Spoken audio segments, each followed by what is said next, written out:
already been warmed up. We are getting a few more fatter drops of rain falling. It's still not that point where they should come in. Obviously, bear in mind, the man who's out on a wet bike is Michele Pirro, because they still haven't managed to fix his drive. It could be a masterstroke without meaning it to be that. Let's hope the rain doesn't really pour down. It really will stop up. But as you can see, and there is frantic activity now in pit lane. And again on the camera lens, there's more spots of rain. We've seen not a sign of rain this whole weekend. It's incredible. This came in just after the checkered flag was thrown at the end of the Moto2 race. Jorge Lorenzo is already opening up a gap between himself and Marc Marquez. Look at Lorenzo stretching that lead through turn number 15. He's on the brakes for the final corner at the end of lap number 2. He leads by over 0.8 of a second. Lorenzo getting the hammer down early on here in Misano. Yeah, telling them where Valentino Rossi is. It's Marc Marquez second, Rossi, C. Pedrosa, Andrea Noni, Smith, Davizioso, Lacia Spargo, Scott Redding, Paul Espargaro, Crutchlow, Petrucci, Vinales, and Jack Miller completing the first 15. We were still waiting for Michele Pirro to complete that second lap. What cruel luck for the test rider for Ducati, qualified on the second row of the grid. Problems on the grid. He had to come in and change bikes. Well, change bikes before the start of the race. And he's got the wet weather tyres. It could be the absolute masterstroke of all times. Well, masterstroke is when you mean it. He didn't mean that to happen.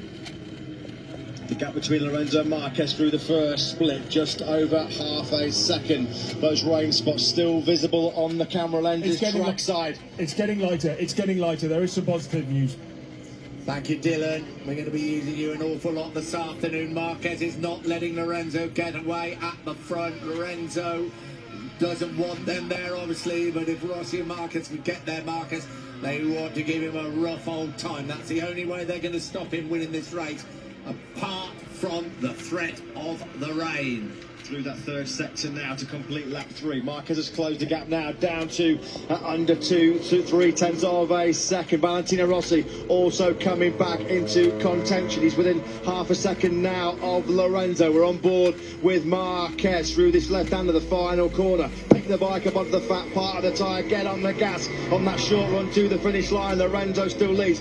Fastest lap of the race so far from the man in third place, Valentino Rossi, a 1:33.894. Rossi now within 0.3 of a second of Lorenzo. Game on. Remembering Bruno when these three were on the front row of the grid, what was that, 4 weeks ago? There's still some spots around me. Thought this was going to be the classic encounter. It wasn't. This could be the one we have been waiting for. 1:33.894 was the best lap from Rossi on that third lap. They power now down through that fast kink at turn number 7. Danny Pedrosa just about hanging on in 4th place. He's 0.6 of a second behind Valentino Rossi as they peel it through this long horseshoe turn number 8. Hard on the brakes now for this double right-hander turns number 9 and 10. Lorenzo